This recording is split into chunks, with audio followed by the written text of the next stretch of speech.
Welcome to the UFL. I don't know what you dudes thought. One of the best leagues in New York. So let me know if you love the sports. Stephen J. Dawn and Ghost are your host of Real Tough Talk. Welcome to the UFL. I don't know what you dudes thought. One of the best leagues in New York. So let me know if you love the sports. Stephen J. Dawn and Ghost are your host of Real Tough Talk.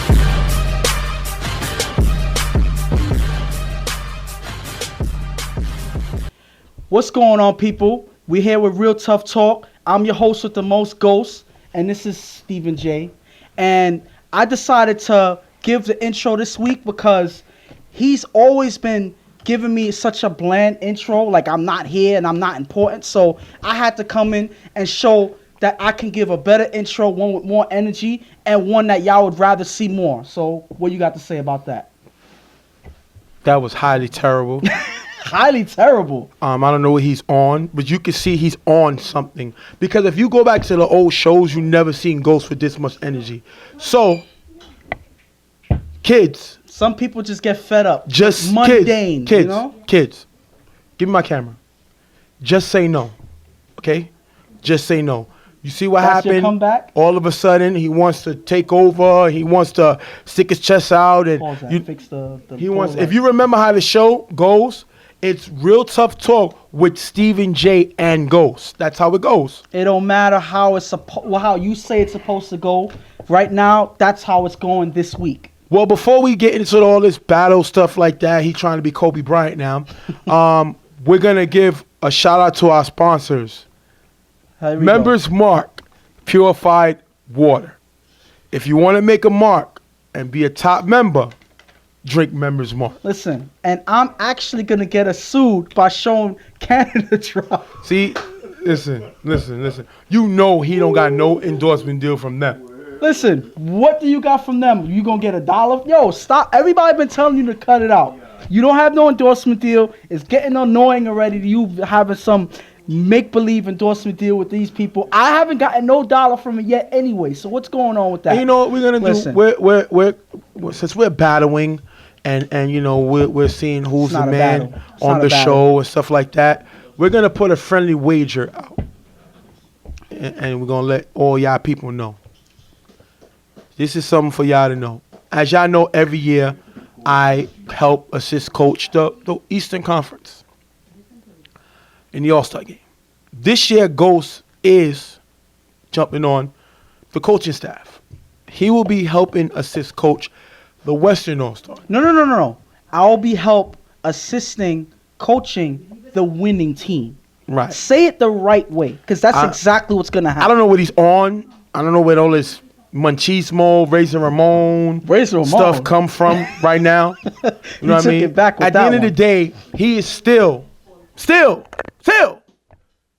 Gary Coleman. Okay. What Whatever you talking about? Listen, Jay. I can give a response to that, and we'll be here all day. But all I'm talking about right now is the All-Star game. So let's put a wager up. Okay.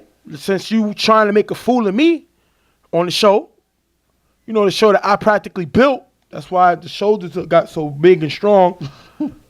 Let's see if you could put your money where your mouth is.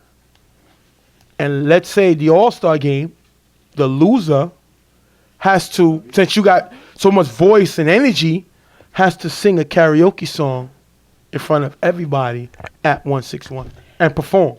And I hope that you're just are you down? No. Listen, I'm just saying. Just let me finish. I hope that you're prepared when you're singing out there, because it's gonna be everybody watching.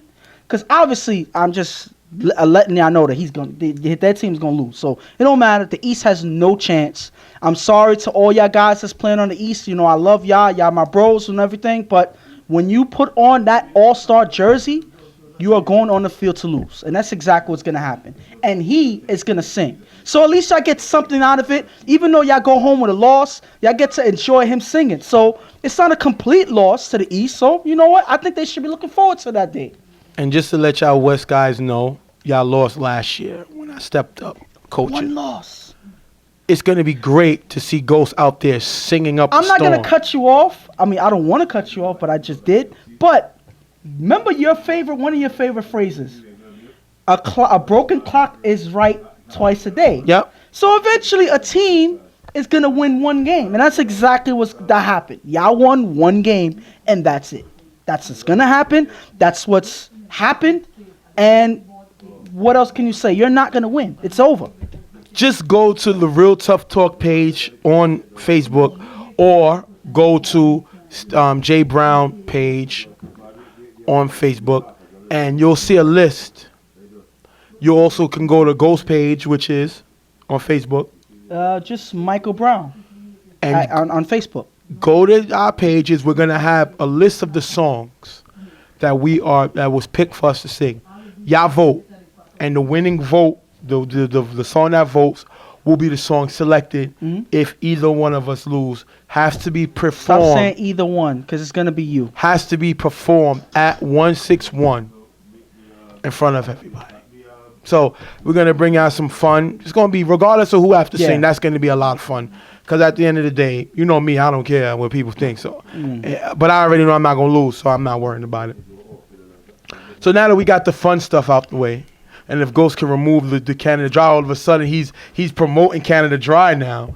Don't ever disrespect my members' mark, Purified Water. We're gonna jump into the game right now, and these are gonna be the last games on the west side. You know, this will lock up the west side. East will have to play next week, but this is the last side on the west. So we're gonna talk about the games that went down. Slaughterhouse versus Wildcats. That's the game we're gonna talk about first. Yeah. Slaughterhouse this has not been the season that they expected it to be. They expect it to be a little more competitive. I think it was a little more competitive last year. I think that they saw the difference of not having Ramsey and King and all those guys. Ramsey, and King, made Amir. A definite impact on their team this season. And the thing about it is, obviously, they're going to notice a difference because all three of these guys, Ramsey, Amir, and King, had good seasons on the respective team they're playing on now, Riot Squad. Correct. They've all benefited that team by going to them and having and playing hard. All three of those guys. So that shows that that type of play from all three of these guys is missed by Slaughterhouse, and it makes this team, Slaughterhouse, not the same team as they were last year. Correct. Wildcats is coming into this game off of a win. They beat High Rollers last week, so they're coming in this week feeling good about themselves. You know what I mean? Slaughterhouse is also, they're coming in off of a loss to Them Getters. They lost 19-0. And right now, both teams, the crazy thing about it is both teams may play each other again in the playoffs next week in the wildcard game. Yeah. The thing about it is last week's loss, just to be short on that, last week's loss by Slaughterhouse, the main issue with that team is they do not have no protection for Marcus. So no matter how good he can possibly get, you know, there's no way you would know because he gets pressured on almost every play. So that's one of the reasons why they were struggling to score. And I think that was one of the reasons why they came up short in a lot of games this season. And Wildcats, I mean, they got some playmakers. I like Will. They got Will, Mike, and they have Monster. Those are their top players. Kamal was up there, but we seen a big inconsistency play by him. The way we saw him week 1 was not the way we saw him week 8, week 7, week 6. So that drastic drop kind of hurt them, but also their quarterback play. Chris, he throws too many interceptions. He makes too many mistakes. I think he can throw the ball. You know what I mean? He has a decent arm. He got some speed to move in the pocket. He just too many turnovers, and that happens when you don't have a lot of experience. As time goes, he'll get better. But right now, he just looks like a rookie in the UFL. We're gonna jump right into the game. Marcus doesn't start this game. They have Brian starting this game. Marcus is dealing with a bad elbow, so he wasn't gonna able to start. He'll come in later on in the game, but he's not gonna get the start. Slaughterhouse with 3 incomplete passes, they're gonna be forced to punt. First down, Chris gets blitzed and sacked by Caddy. Wildcats cannot move the ball. They're going to be forced to punt. And we've seen Chris struggle this year. They do not have enough blockers for him sometimes, once in a while. Sometimes he gets time, but at times it seems like he does not realize when the blitz is coming. He gets caught off guard, and Caddy gets him here with the sack. He's not a person that's used to the pressure, and that's why a lot of times he makes mistakes when the blitz is coming in or when the rush on 4 rush is coming in. So he got to find a better situation to handle that. Either have somebody open short, stay short to have a safety valve or have a blocker, something that'll give him more time to figure out what he's going to do in that situation. Slaughterhouse can't do nothing with the ball. They're going to have to punt. Wildcats return the favor, and they have to punt on their next drive. Slaughterhouse gets the ball back. Third down, Brian on 4 rush, throws a caddy in the gap. It's high, picked off by Kamal, giving the ball back to Wildcats. And these are the plays that we expect Kamal to make this season. He hasn't. His numbers has been down rather than what we saw in the beginning of the season. But this is him making a great play. The guy has talent. Once he learns to put it all together, to learn to be at the right place at the right time on the field, he's going to make plays like this. Great pick by him. Second down, Chris throws deep to Monster, wide open on the sideline. That's dropped. Chris throws to Monster in the gap, tipped by Larry, tipped by Monster, picked off by Marcus, giving it back to Slaughterhouse. And one thing we can say, I know Marcus been quarterback and his numbers ain't great on the offensive side, but on the defensive side, we've seen him pick off Dion twice, and now he comes away with a nice pick here. Great play by Marcus. Well, what he lacked in quarterbacking this season, he made up for in a lot of ways on defense and playing other positions. So again, regardless of if he hasn't been as successful a quarterback, he's going to make sure that he's going to benefit the team some way with his play on the field. Second down, Brian gets blitzed by Mike, sacked by Mike. Great play by Mike. He's been playing great for this Wildcats team, making his impact felt. Third down and inches from the first. Brian is going to throw deep to Marcus, short and picked off by Kamal. Kamal's second interception of the game. And if you're Brian, you can't do this. You're inches from the first down. There's no need to take a shot. He took a shot downfield. It was a bad throw, intercepted, giving the ball right back to Wildcats. Well, when you bring a quarterback that's new to the league that hasn't necessarily been in this situation before, you're not used to taking seriously the first down line or anything like that. So he looked like he saw something downfield. He went for it. Unfortunately, it was not an accurate throw, and it's an interception. Third down, Chris gets blitzed by Manny, throws to Kamal in the middle, and that ball is dropped. Wildcats have to punt. And this has been my issue with Kamal all year. As you can see with the 2 interceptions, he has the talent to make plays, but a lot of times he's inconsistent, especially on the offensive side of the ball. We've seen him drop several passes this year. This is another one to add to the resume, and he has to get better if this offense is going to be anything, any type of threat. Third down, Brian on 4 rush, throws to Caddy in the middle. That's going to be dropped. After getting the first down, Marcus comes in at quarterback. He throws 2 plays for a decent down. Last down, Marcus on 4 rush, scrambles, finds man in the back of the end zone for the touchdown. Welch gets the extra point, 7-zip, and you know they wanted this game. If Marcus comes in with a hurt elbow, still able to throw a touchdown, 7-0, they take the lead. And the thing about it is that's why I guess Marcus felt like he had to take matters into his own hands. Brian was not working out, at least in the first couple of drives in the game, so he decided to come in and see if he could make something happen, and he does finding Manny in the end zone. Manny's been one person that's had a solid season for them, and I guess that's why Marcus decided to find him in the end zone. Just remember, this is one straight half because the game started late. Wildcats get to have the ball now. They make a switch at quarterback. After getting the first down, the quarterback gets blitzed and sacked by Caddy, forcing Wildcats to punt. Slaughterhouse get the ball back, but they're not able to do it. They have to punt back.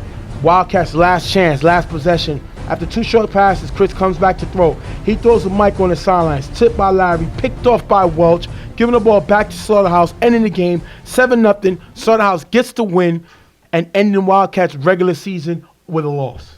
And that is unfortunate. Regardless of who tried to make something happen on the offensive end at quarterback, it didn't work out, and that's because, again, they don't have no offensive strategy. Yep. They don't have no game plan, and people like Kamal, who we thought was going to be their star on this team, has been, lackluster and has been dropping a lot of key passes. So nobody stepped up. The offense has been lacking all season, and that is why it ended this way. Well, right now, Wildcats are going to end the season 3-6. First time in the league, first time getting these rules. They definitely has a team that can compete. They got to limit Chris's turnovers. I like Mike. I like Will. I like Monster. All guys that's possibly going to make the All-Star. Yeah. Maybe Monster will start.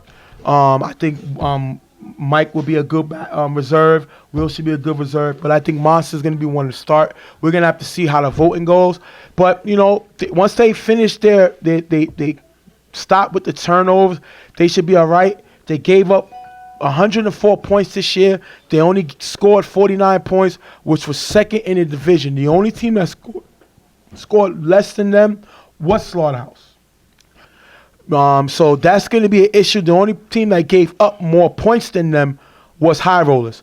So they're going to have to find a way to buckle down. They gave up way too many points this year, but they still end up with 3 losses. On the other side, Slaughterhouse, they're going to end up getting the tie versus Carver. That game was not going to be played. There's no need for them to play. Both teams agreed to take the tie. Slaughterhouse are going to end the season because they're going to take the tie versus Carver next week. So nobody's going to get the win. They're going to end the season 3, 4, and 2. 2 ties. 3 wins. One of the wins came to forfeit, so don't sleep. So then they got 2 wins this year. But listen, they lacked in manpower. Not going to say talent. They have guys that can play. Marcus is a good player. Welch is a good player. You know, I like Manny. They got some good players on the team. They just lack a staff and depth on their team, and that's what hurt them this year. They struggled in offense. They had nobody to protect Marcus, and maybe that's why, because they had a shortage in manpower, that is why they couldn't protect Marcus. So at the end, it is what it is. That's why they have this record. Slaughterhouse is going to end this, win this game over Wildcats 7-0. Slaughterhouse is going to win this game over Wildcats 7-0. We'll see both these teams in the playoffs. Most likely going to play each other in the wild card game. So the game was big. They're going to get a little insight of each other, and we're going to have to see what happens. All right, 7-0 Slaughterhouse with the win. We're going to be right back. Real Tough Talk.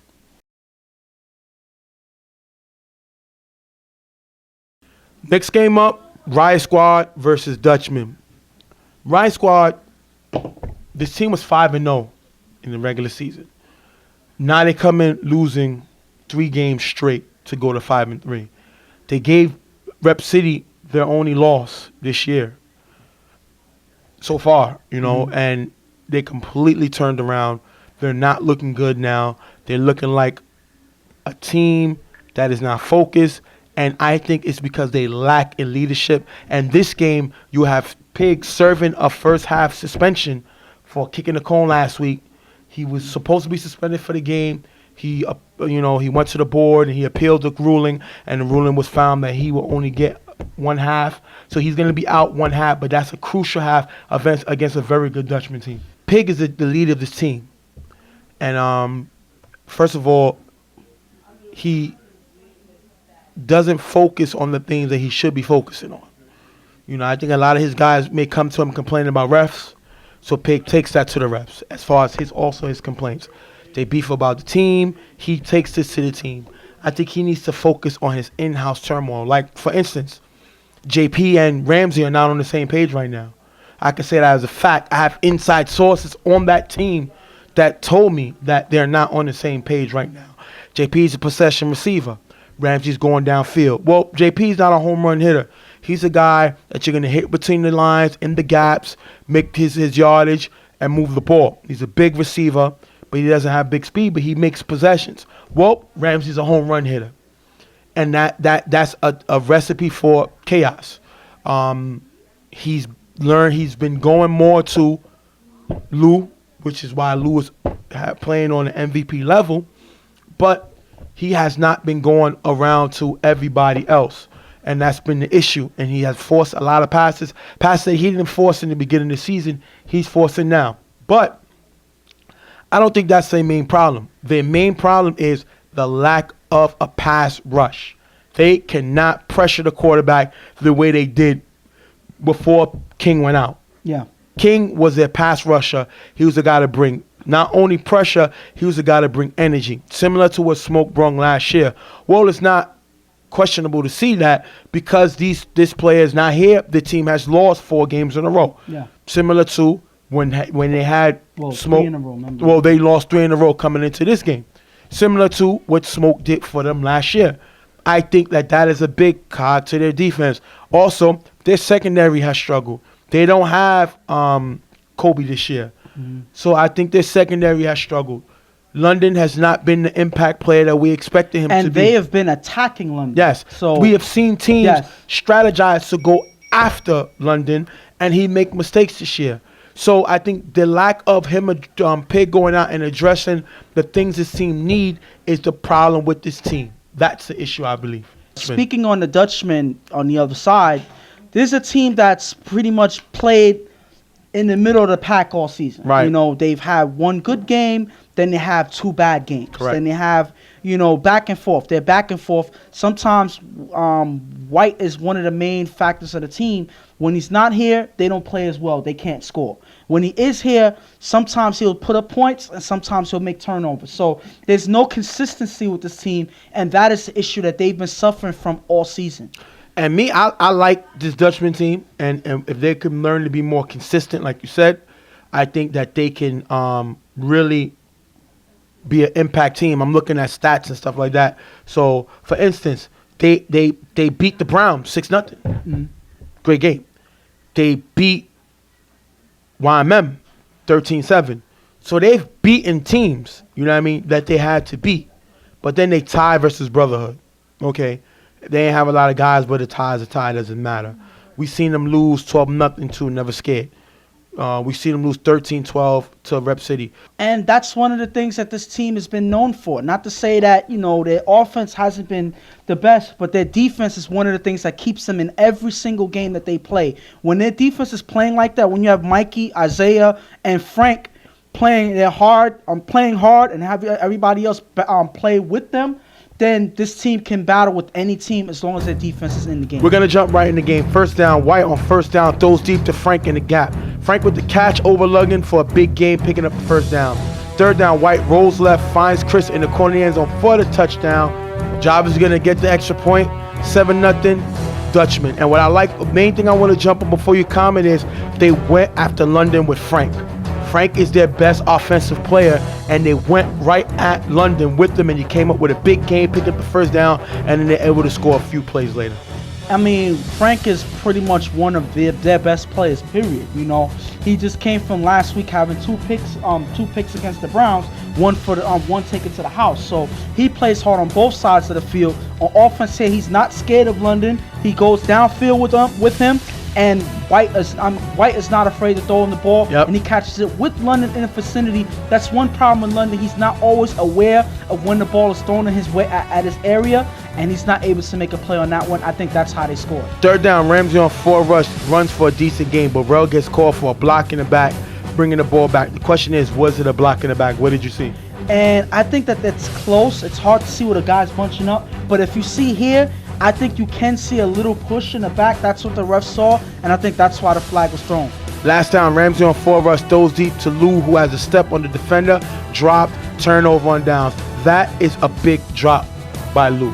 Lou's been playing on MVP status, and Ramsey goes some to make a play, and he drops the ball. That is a big drop. That's a play we usually been seeing to make the season. And the thing about it is, this was probably a touchdown pass. One thing you could say, Ramsey likes going downfield, but when he sees something, he goes for it. Yep. Lou was open here, and unfortunately, he drops a wide open pass. That's not something that you're used to seeing for Lou. I don't see why he's waiting until a game like this to happen. Dutchmen not able to do nothing. They're gonna have to punt. Second down, Ramsey throws to Lou on the sideline. That's gonna be dropped. Third down, Ramsey during the free play runs for a nice game. If you look, Mikey gets flagged for cursing. Big cursing flag by Mikey. After getting the first down, Ramsey with 2 passes for a decent gain. On third down, 4 rush, Ramsey scrambles but is sacked by Mikey, and Riot have to punt. And like I told you before, Mikey makes everything go. He comes away with a big sack here. If I'm adding it up, that's sack number 7. Great play by him, getting after the quarterback, making a play on Ramsey. That's a great sack right there, forcing Riot to punt. And I think it's because they underestimate Mikey and the way he plays and the way he rushes in. Ramsey's a fast quarterback, but it seems like if you see here, Mikey cuts off his running lane and Ramsey loses balance, so he has nowhere to go, and Mikey's able to make the sack. You give him a couple of seconds, and Mikey's able to get there and pressure the quarterback. That's a great play by him. And if you look here at the camera, Pig is going crazy on the sideline. I mean, he can't come into the second half. He's serving his suspension. The team really needs him. But a lot of people on the sideline were saying, well, Pig wasn't picking up the team. He was criticizing them too much. And I'm not even talking about his team. I'm talking about other players from other teams. Like, he's not picking them up. He's killing them. He's attacking them. And I mean, I love Pig's passion, but he has to learn when it's time to be a general, when it's time to criticize, and when it's time to massage people's egos. And I think he doesn't know how to do that, which is why Riot has always had inside problems based on their character all the time. And it never hurts. It never helps him at the end of the day. That's what happens, because this carries on into the playoffs. So hopefully Pig figures this out and doesn't let this carry on, because it's not going to hurt. It's not going to help them in the end. Dutchman is not going to be able to do nothing. They're going to have to punt. Riot gets the ball. They struggle to move the ball. They punt back. White gets the ball back for Dutchmen. He rolls left and throws it to receiver in the gap. Bobble picked off by Ramsey, giving the ball back to Riot Squad. And this is the thing about Ramsey. He's been playing good defensively also. When the team has lackluster and not perform as expected, he has come in and made some great plays defensively. He comes away with a big pick. Great play by Ramsey. And Ramsey obviously is not necessarily getting it done on offense, so he has to figure out a way to get it done here on defense. And he's able to get to the ball, and he's able to make something happen. They desperately need something to happen because they haven't been able to put up any points yet. Ramsey on second down throws the Lou in the back of the end zone, off target, incomplete. Third down, Ramsey on 4 rush, rolls left, finds a little cut in the back of the end zone for the touchdown. They missed the extra point. 7-6 leading us into the half. Exactly what they needed. Julio's a guy they picked up. Ramsey haven't really found him as much this year, which is a shame because this guy's a former All-Star. He's a playmaker. Ramsey finds him here. 7-6, great play going into the half. And looking at this half, I got to speak on Riot Squad. They haven't looked their best out there. It seems like with every coming week, they've gotten worse and worse. They've had a new problem surface. And now they have one problem with Lou dropping passes. You know, I don't know what's going on. I don't know what's going on in his head. I don't know if there's something that's distracting him or something. But this is not a play that we're used to from Lou, and it's hurting them in this game. They were able to recover with that last touchdown pass, and hopefully they're able to fix the mistakes that they had in the first half and move forward in the second. If I'm Dutchman, I'm highly upset with my team. We had the ball 4 times in the first half and we only scored once. We had to punt 1 possession. We had to punt on 2 possessions, and we threw a pick. We can't do that. If we're trying to make an impact, now it's time to start stepping up because the playoffs is right around the corner. Second half, after getting the first down, Ramsey on 4 rush rolls right, throws deep to Meeks in the gap for a nice gain. Third down, Ramsey throws to Meeks in the front of the end zone. That's dropped, but caught by Pig in the corner for the touchdown. Lou gets a 2-point conversion, 14-7.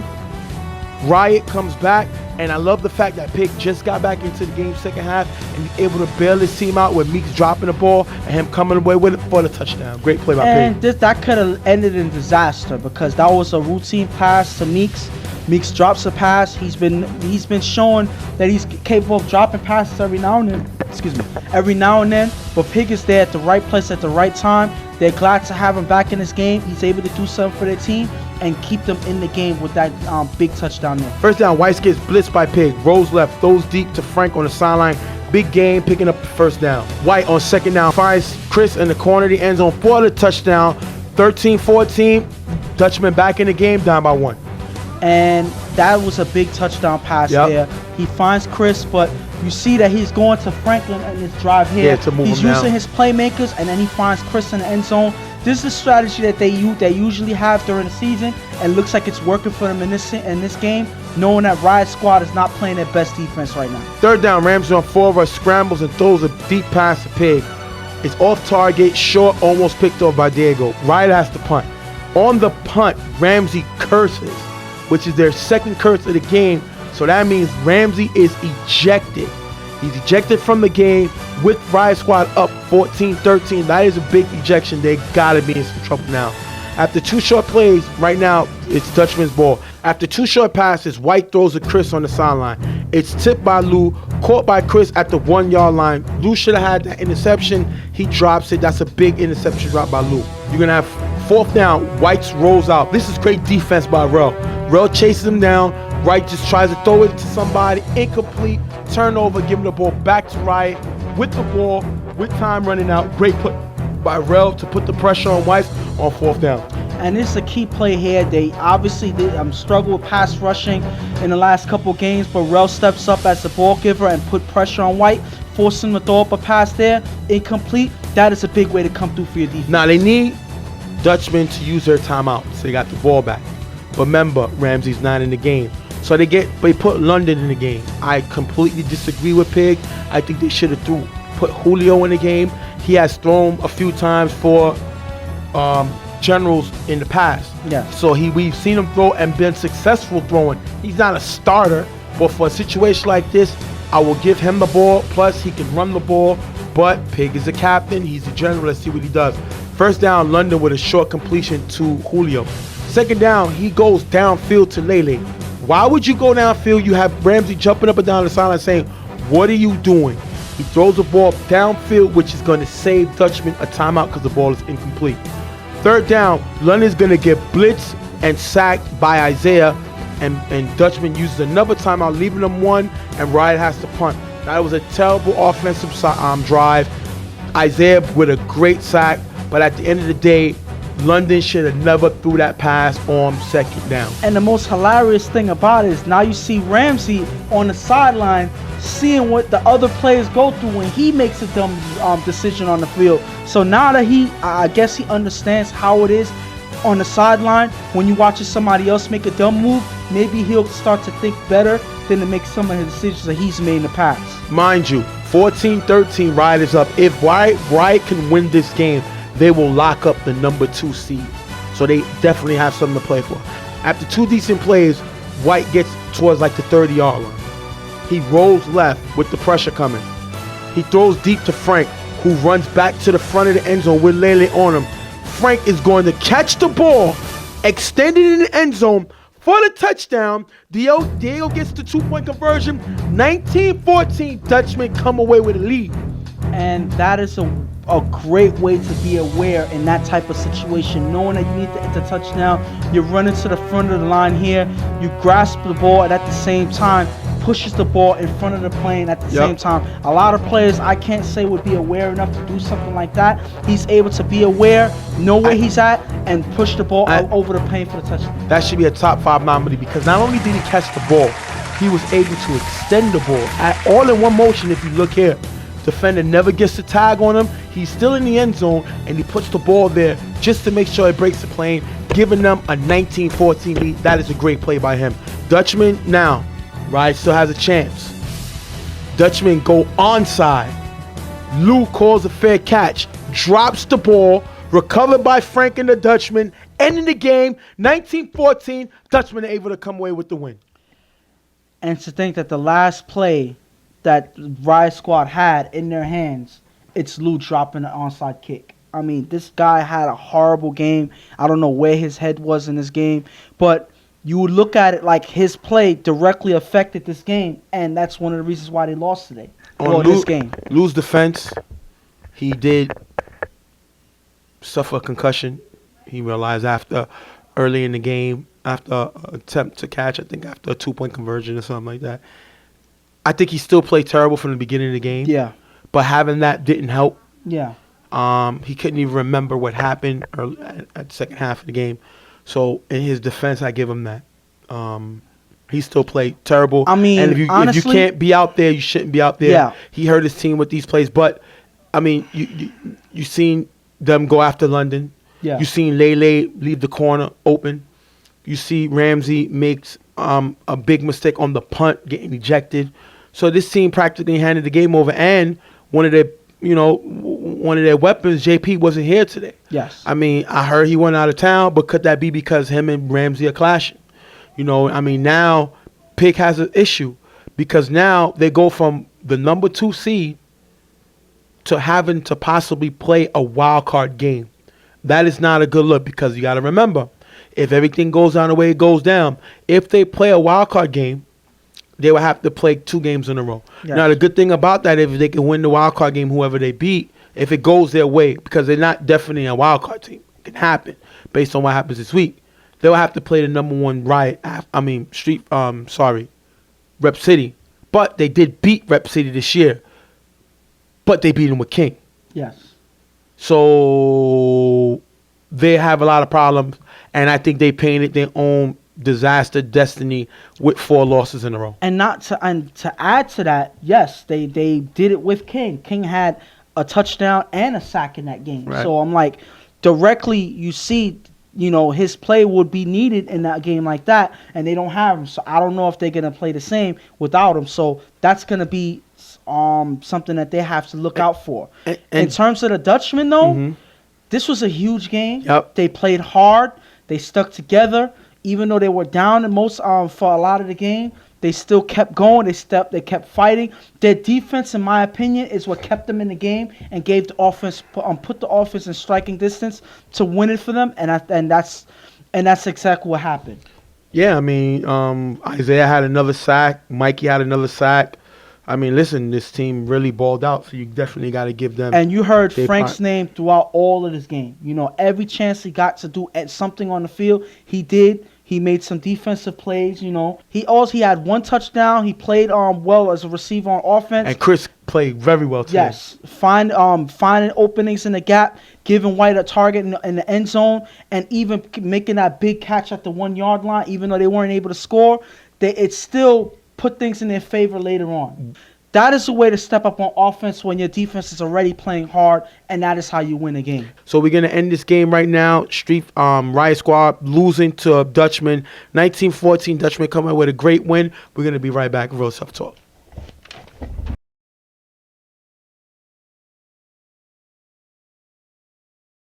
See why I gotta take over. Real Tough Cuatro. El Español. All right, no more members mark water for you. You see how I'm just trying to get it prepared for us when we do Real Tough Talk deportes. So, you won't be hosted because you can't speak Spanish. Listen. Our mother is, what some guys don't know, yes. Puerto Rican and Dominican. She speaks very well Spanish, and I'm just trying to pass the trend. The fact that you said very well Spanish shows that you can barely speak English. So get it out of the way. You're not going to be no host of no Spanish show. Just give it up right now. Listen, we have a good thing going with Real Tough Talk. Let's just keep it that way. But you should put it in deportes, and I can do it. You don't even pronounce that right. It's deportes. No, it's not. What is it? It's deportes. Deportes. No. Listen. Give up, please.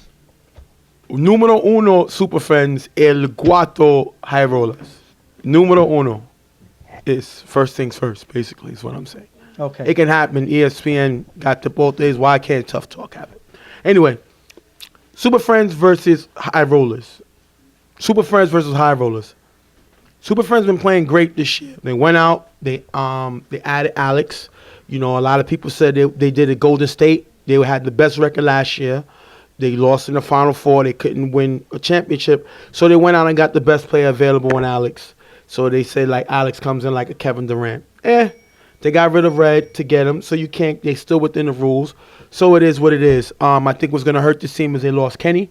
And I think their road to the championship is that much more difficult. But they wanted to come out and prove that on this team, it's the next man up. And we're going to have to see if they're able to do it. And hopefully hopefully for them, things go their way because, with the whole Alex signing, this situation with Red, they actually put themselves in the limelight as a team that is definitely win or bust. You know, they can't even deny the fact that that's what they're out there for. Correct. They were in the Final Four. They end up losing. They pick up the best guys that they possibly could. They pick up Mace. They pick up Alex.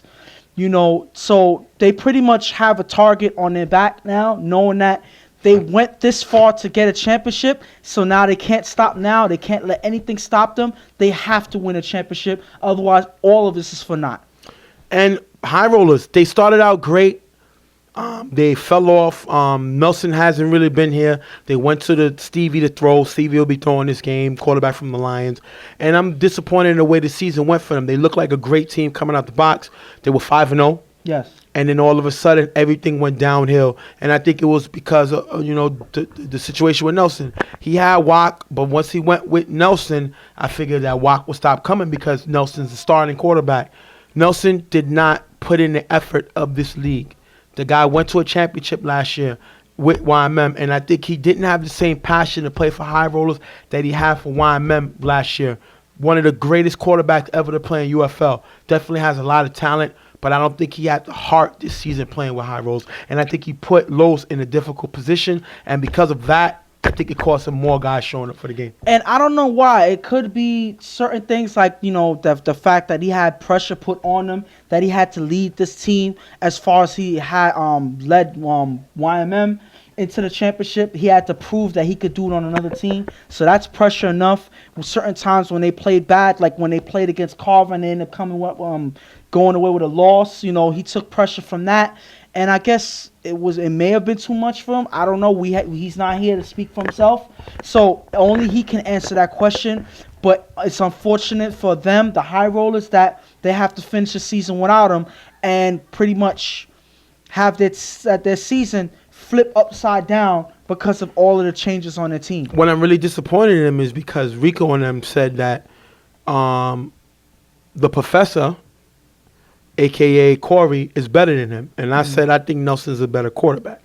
Well, right now, because Nelson stopped showing up to these games, they showed that YMM players was able to protect him, meaning Rico, Jeremy. They took the limelight. They took the pressure. Santana, they took the pressure.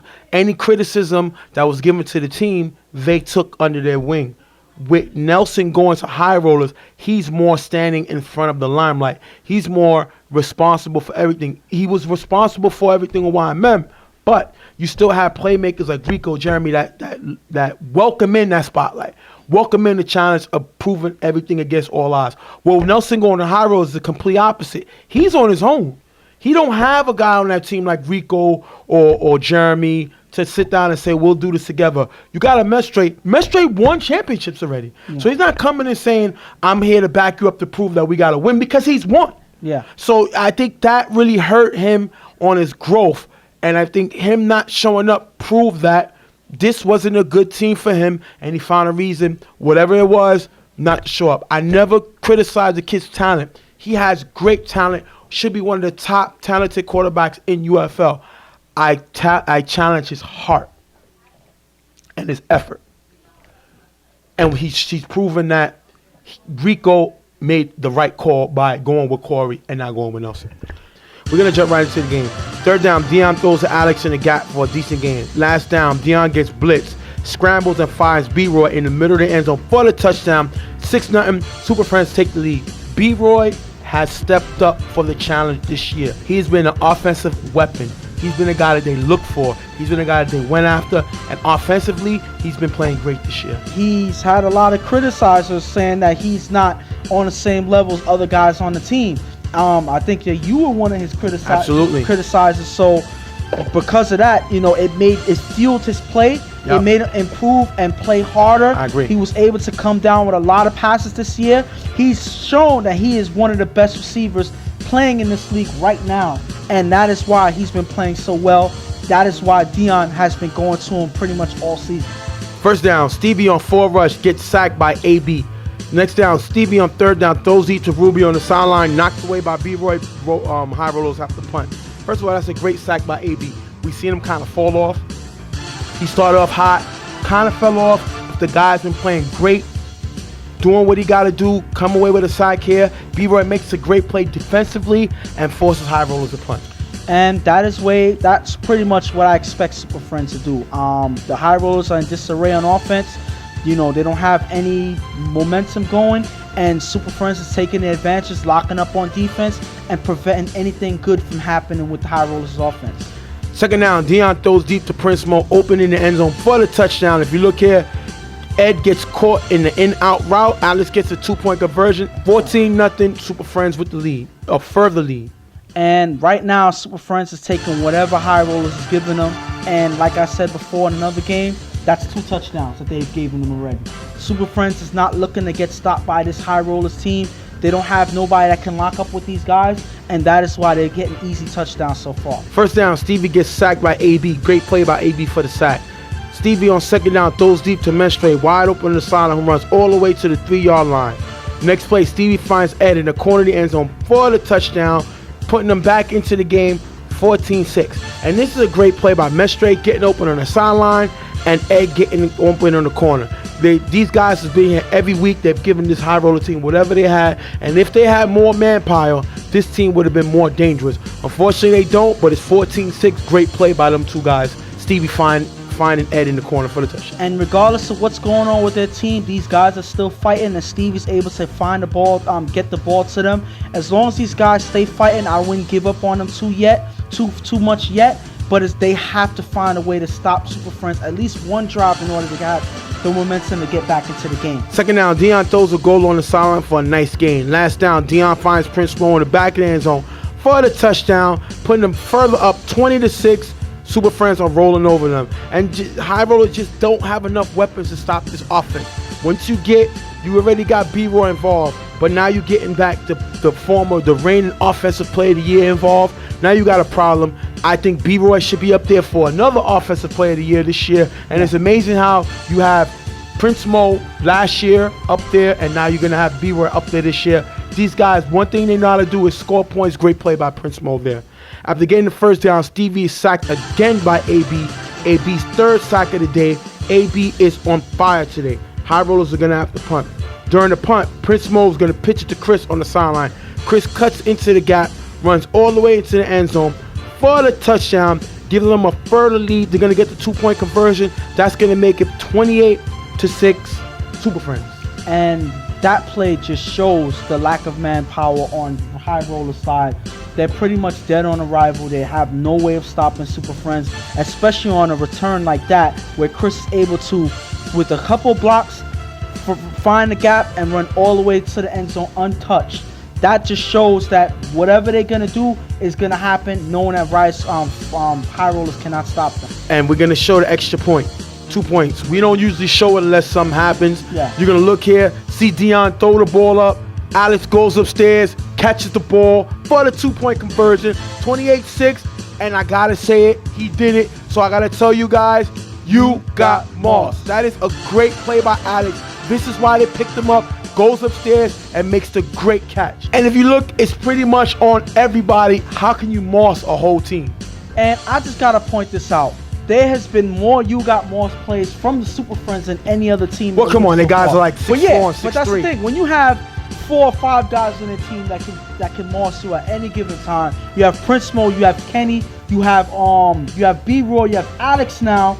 I mean, what can you do? When you have some of the tallest receivers in the league, you're going to see that all day, and you have. Last down before the half, Stevie throws in the end zone, incomplete. If you look here, Stevie takes a devastating hit. And if you look at his blocker, let Pratt come right in and get a crack on his quarterback. I don't know what type of Zorro Olay blocking is this, but that should be a not top 5 because that was a terrible play by them. I mean, you know what else is bad? What is Zorro Olay and what was that? What was that analogy? I just gotta point that out. That should be another top 5 play if we had one of host mistakes or anything like that. Because I don't. Olay. You ever bullfight? Yeah. When they go Olay and they lift up the sheet, that's what Olay means. But it's not matching what we're showing him. Yes, because he practically, like he had like a if you look here, this is like right now he's fighting a bull. He's seen the bull come in, and rather than protect his quarterback, he Olay and left it up and let his quarterback take a shot. Listen, pretty much he saw the bill coming and he stayed on the sideline saying, listen, he doesn't want no part of that. But what is you there for? They brought you on the field for a reason, and you let your quarterback get cracked right in front of you. That just defeats the purpose of being on the field. That has to be a not top 5. I'm sorry. 28-6. If I'm High Rollers, pretty much playing for nothing right now.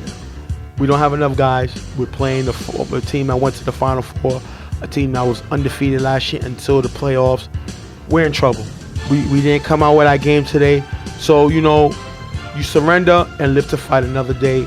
I'm not going to put my whole effort into this game because it's pretty much over. It's 28-6. I have. Yeah, and Super Friends is using this time to, I don't know, they're using it for target practice. I don't know what they're doing, but whatever they're doing, they're trying to run up the score at this point. Even on the punt return, they're putting up points. So at the end of the day, even though High Rollers are already trying to throw up the white flag, I don't see Super Friends slowing down anytime soon. They're going to take every opportunity to put more points on the board, and I can't blame them at this point. We're going to jump into the second half. Third down, Stevie throws a Mestre in the gap. Passes dropped by Mestre, picked off by Mace, who runs it all the way to the back of the end zone for the touchdown. Nadim is going to get the extra point. That's going to put it up 30-6. They are humiliating High Rollers right now. Like I said, they're doing it on defense, on special teams. They have some toss-up plays. They have some deep passes. Every opportunity that they have to put up points, they have in this game. They're taking advantage of High Rollers' worst game of the season, and they're doing it in record fashion. Stevie gets the ball back on 4 rush. He throws a Mestre in the middle. It's high, picked off by Mace, ending the game. Super Friends going to come away with the win. 30-6, blowout win over High Rollers. And this is one of the worst blowouts I've seen this season so far. Pretty much. And we've seen a couple. Not to say CMM that versus Carver was a blowout. It was a blowout, but at the end of the day, I think this one's kind of worse because there was no way High Rollers had any fight in them. Well, it's hard to say worse because they played the exact same way. Street Fan blew out Brotherhood 31, I think 6. Yeah. So yeah, we had some blowouts this season. I'm not gonna lie, but this one to me was one of the worst because of how they did it. Yeah, I agree. They did it with touchdown passes. They did it with a punt return, and they did it with an interception run back. So, like I said, this was probably the worst blowout I've seen, not because of the points, but because of how the points was made in this game. Okay. We're gonna wrap this up, Super Friends. With this win, Hollywood was out here scouting for them getters. With this win, Super Friends lock up the #1 seed. They will be playing the wild card winner out of Wildcats versus Slaughterhouse, which means them getters are gonna get High Rollers 2 versus 3. They beat High Rollers during the regular season, so I know he would have rather preferred to play one of the wild card teams, but he don't mind going after Los, his former teammate. He pretty much want to end their season, so definitely that's a good opportunity by Hollywood right now. And it sucks for High Rollers knowing that they don't have the quarterback that they started the season with, that they had the 5-0 beginning in the season with Nelson, and this would have been a big game for them. I think that they were ready to go back to battle the Dem Getters team, but because they lost their quarterback, it's not going to be the same game. I don't see this that they having the same fight as they would in the beginning of the season. And I guess that's what Hollywood was paying attention to because this is the team they're most likely going to face in the playoffs. And I don't think that he has much to worry about knowing that they ended the season the way they did today. All right, we're going to end this game right now. Super Friends with the win, 30-6 over High Rollers. We're going to be right back. Real Tough Talk.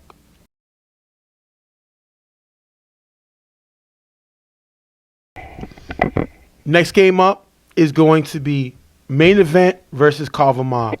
Now, main event, they're going to get their main quarterback, Steph, back. We've seen Sonny struggle this season, getting used to the rush, the blitz, different things. He never really looked comfortable. And the question is, what is Steph going to bring coming into the same atmosphere, not really knowing the blitz, not really knowing the 4 count? The game is here. It's in the UFL. It's faster. So the question is he going to be able to keep up with the speed of the UFL league? Well, this is not the best time to be introduced to the rules of the league, playing the 3-time defending champs Carver Mobb. So I think that he has a lot cut out for him. One thing that you would have expected or you would expect in this game is that they may have better chemistry knowing that that's their normal starting quarterback with Steph. So they probably will be able to work a little bit better together in the dire situations that are going to be put in this game. But that remains to be seen in this game since he's never played with these type of rule settings before. But I think he should do okay because of the simple fact is the guy plays tackle. Yeah. You know what I mean? So you're still a quick pass rush, still got guys coming after you. So you expect him to be able to adjust a little better than Sonny did when you have to just move and react rather than actually have to think. On the other side, Carver Mobb come in on a mission. I mean, last week they came away with a blowout win. They beat CMM, and now they playing main event. And they don't seem to a team that's going to let down when they play a certain team. They try to get the team out as soon as possible, especially them trying to be a 4-time champ. They don't have Pam's here this week like they didn't have him last week, but he's up helping out the Hunts Point League.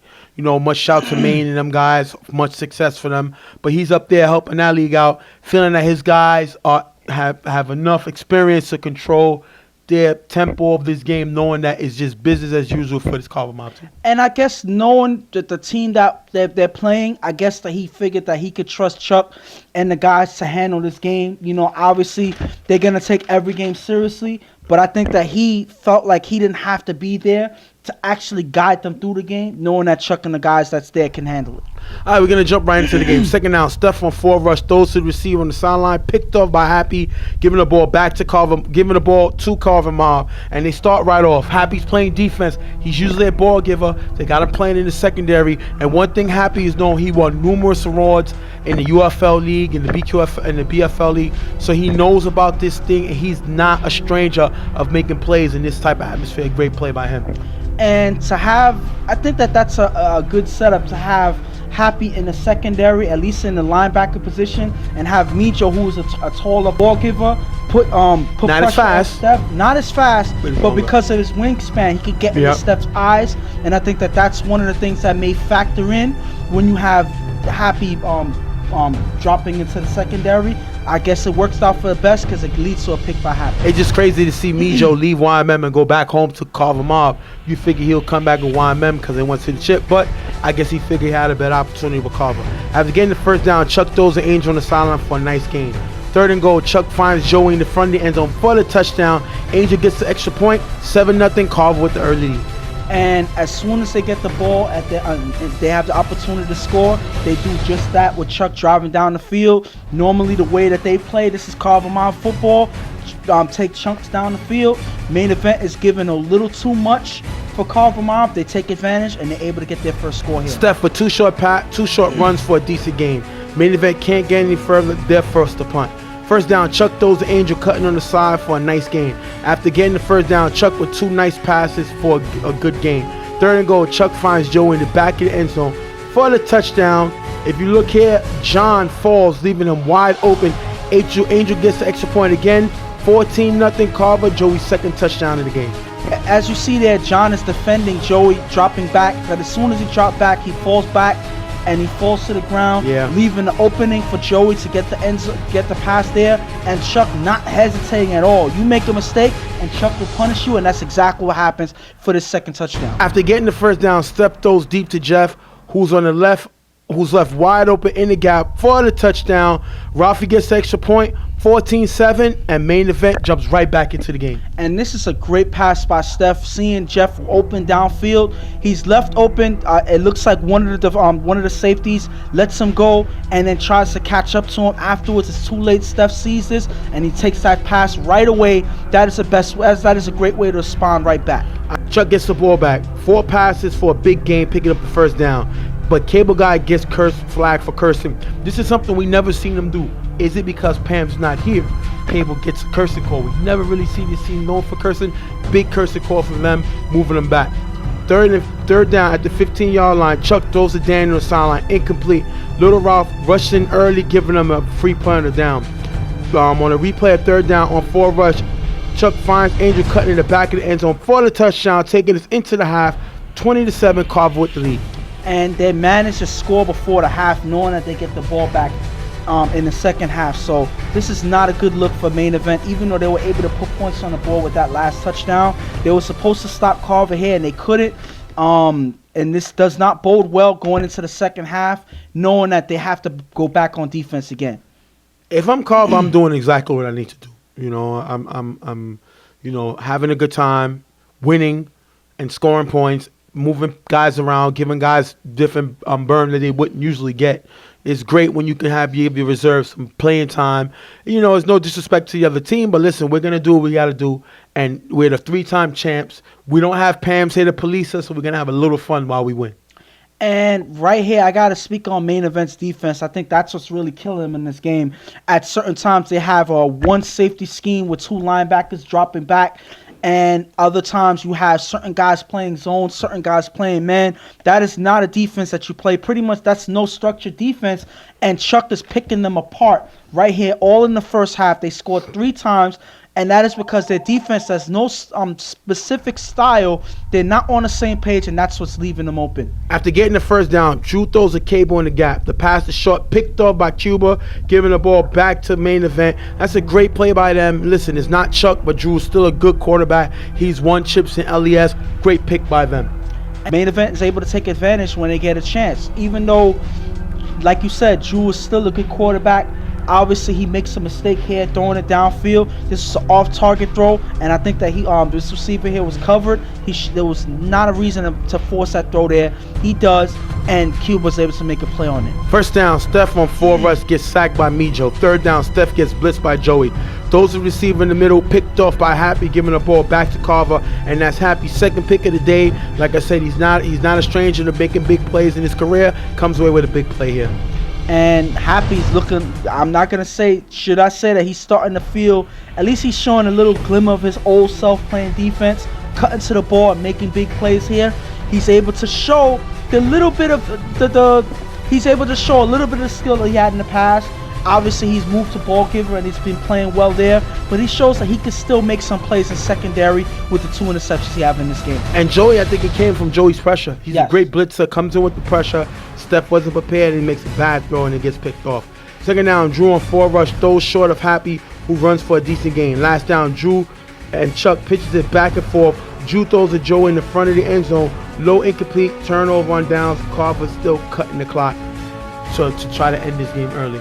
And that's exactly what they were doing on that one play, and it seems like Main Event took a while to figure out that that's what they were doing. This is not a play that they're trying to score or anything like that. It's not that important. The point is they want to keep Main Event from getting back in the game by taking the clock away from them. After getting the first down, Steph on last down throws it up in the end zone. Passes drop, turnover on down.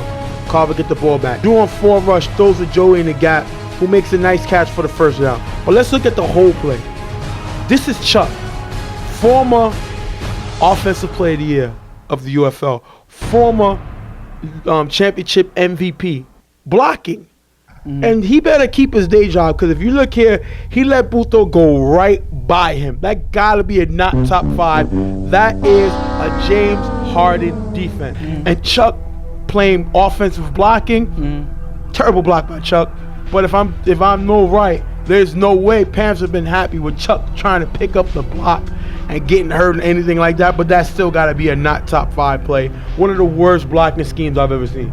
This, I think, comes second to Stevie getting cracked here by Brett, because his blocker stood there and watched. So this comes second to that. At least Chuck didn't have his quarterback in Drew get cracked by Buto. But at the end of the day, Chuck is there for a reason.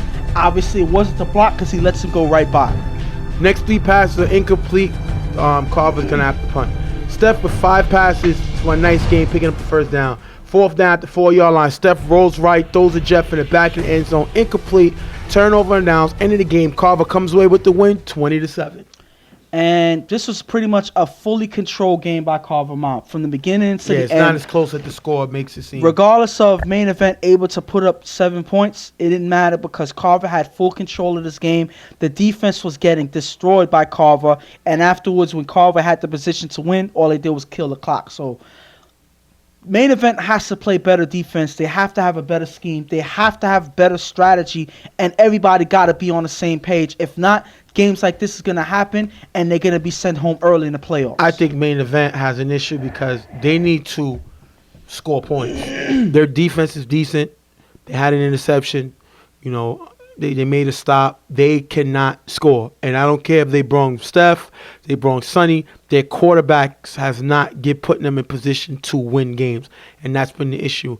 They have a good team. I think they live and die off of each other, but they got to score points because if they don't, they're going to be out in the first round. They have violators in the first round. As Carver picks up CMM in the first round. This team has the ability to upset violators. Would I bet my house on it? No. I'm not going to bet the farm on it because violators have a lot of talent. And Main Event has struggled with scoring this year. Well, we get to see a preview of them, you know, that they may be facing off in the playoffs because they have another game against Violators again in the same day. So so that's a good thing. So we're going to take our break and we're going to show that game, which is a possible playoff matchup. 20-7, Carver comes away with the win. They lock up number 1, winning the division, and they'll get CMM in the first round. We'll be right back on Real Tough Talk. All right.